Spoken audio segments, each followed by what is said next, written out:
წიგნი რო დაწეროთ, თუ რას დააწერდით სათაურად და მეთქი ორჯერ გაშვილებულს თქო. როგორ გაიგე შენ სიმართლე შენ შესახებ? ზოგი ძლიერი არის, ზოგი სუსტი და ალბათ რაღაცებს ვერ გაუძლო რა, ვფიქრობ.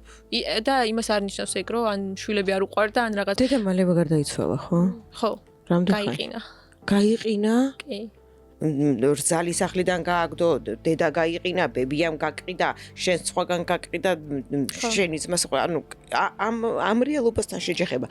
ბევრად უფრო რთულია, ვიდრე ის რომ იგებ რომ აყვანილ რა? კი. ხანდახან მინდა რომ ვიყო სუსტი. ხანდახან მინდა რომ ვიწირო. მარტოობის შეგრძნება გვაქვს გაშურებულებს თუ მიტოვებულობის, აი ამას ვერ ვხსნი, მაგრამ მაინც აი ბოლომდე აი ისე ხარ, აი სადღაც მაინც მარტო ხარ რა. და ნუ სხვათა შორის ძალიან ბევრი აღმოჩნდა გურჯაანიდან, კახეთიდან გაშვილებული ბიჭები, რომ ბოშებში? კი, სხვათა შორის ბოშებში. შეიძლება დღეს ახლა თქვენთვის წარმოუდგენელია, რომ თქვენმა ძმამ ან თქვენმა დამ თქვენი აყვანილი შვილი დატოვოს ემკვიდრეობის გარეშე.